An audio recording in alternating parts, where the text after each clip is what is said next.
GDP. Wages are about twice the average of Italy, and the standard of living is among the highest in Europe. Moreover, they have pioneered a new process of industrial production which involves networking among very small firms to cooperate on very large projects, a feature which allows them to maintain their smallness within the bigness. They can do large projects relying on very small firms. Let's take another example from America, one that deals with the difficult problem of the just wage.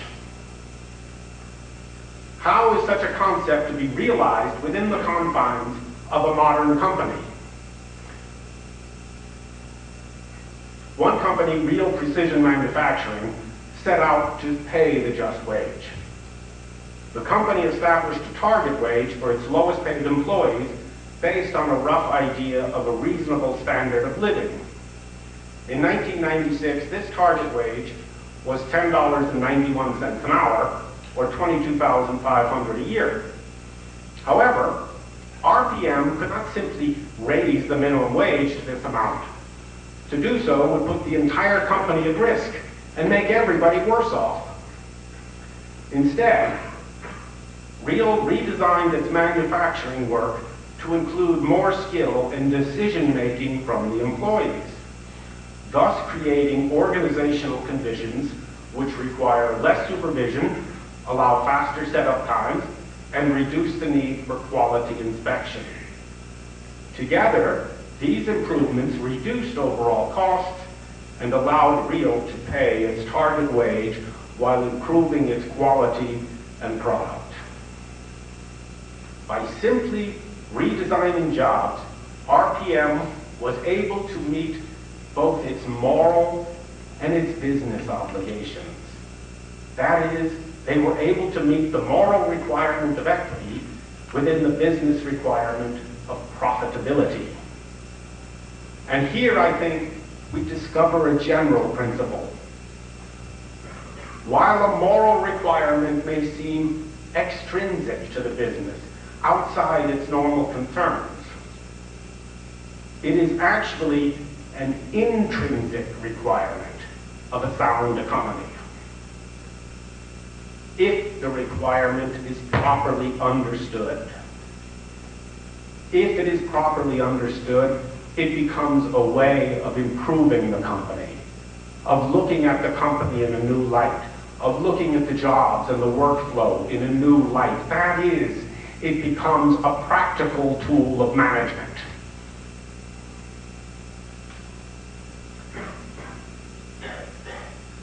The failure to understand the proper relationship between business and justice means that we often end up asking the wrong questions. For example, the realistic businessman asks how a just wage can be made compatible with good business in an age of global competition. This is the wrong question. The proper question is how global competition can be made compatible with the just wage and good business. It is beyond doubt that when a company lays off 10,000 workers, it also lays off 10,000 customers. They are the same persons. When jobs are outsourced to countries with subsistence labor rates, we do not get back 10,000 customers, as the theory of comparative advantage predicts. At best, we get back a handful of top managers and owners in the outsourced company. The bulk of the workers just make too little to consider buying our products, assuming we have any products left. At the heart of the problem lies Chesterton's conundrum. You cannot pay a man like a pauper and expect him to spend like a prince. Now, a few companies may be able to outsource some of their work without too much effect on the overall economy. But when it becomes widespread, when a nation swaps its capacity to make things, the only sure way to wealth, for some short-term and private gains, then that nation is on the short road to ruin. It may be able, for a time, to sustain itself by borrowing, but sooner or later, the creditors will call their notes with catastrophic results. Moreover, inequality will multiply with its inevitable burden of social unrest and resentment. The most definitive reply to someone who says it can't work is to show that it is working, and has been doing so for a long time. Obviously, such firms are not the norm, but the exception. But there is no reason why they cannot be the norm. Now, Rahm Emanuel, Obama's chief of staff, has famously said, "Never let a crisis go to waste." It would be a shame if we wasted this current crisis and did not use it as an opportunity to reflect on the role of business and the necessity of justice in the economy. I believe that Benedict provides us with the intellectual and spiritual tools to reflect on this crisis and on what we ought to do with it. Because, really, it's not the crisis, it's what we make of it.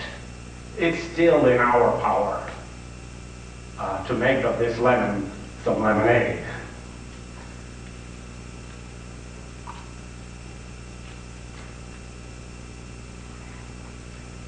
Love, caritas, is not sufficient to enable one to found a business. A great deal of technical knowledge is required as well. But such knowledge is likely to go astray if not enlightened by a vision of love for one's neighbor. There must be a continuous dialogue between love and truth. And this is not a dialogue confined to theologians and philosophers. More importantly, in fact, it's a dialogue that has to include entrepreneurs. But as Benedict puts it, charity is not an added extra, like an appendix to work already concluded in each of the various disciplines. It engages them in dialogue from the very beginning. The demands of love do not contradict those of reason. Human knowledge is insufficient, and the conclusions of science cannot indicate by themselves the paths towards integral human development. There is always a need to push further ahead. This is what is required by charity and truth. Going beyond, however, never means prescinding from the conclusions of reason, nor contradicting its results. Intelligence and love are not in separate compartments.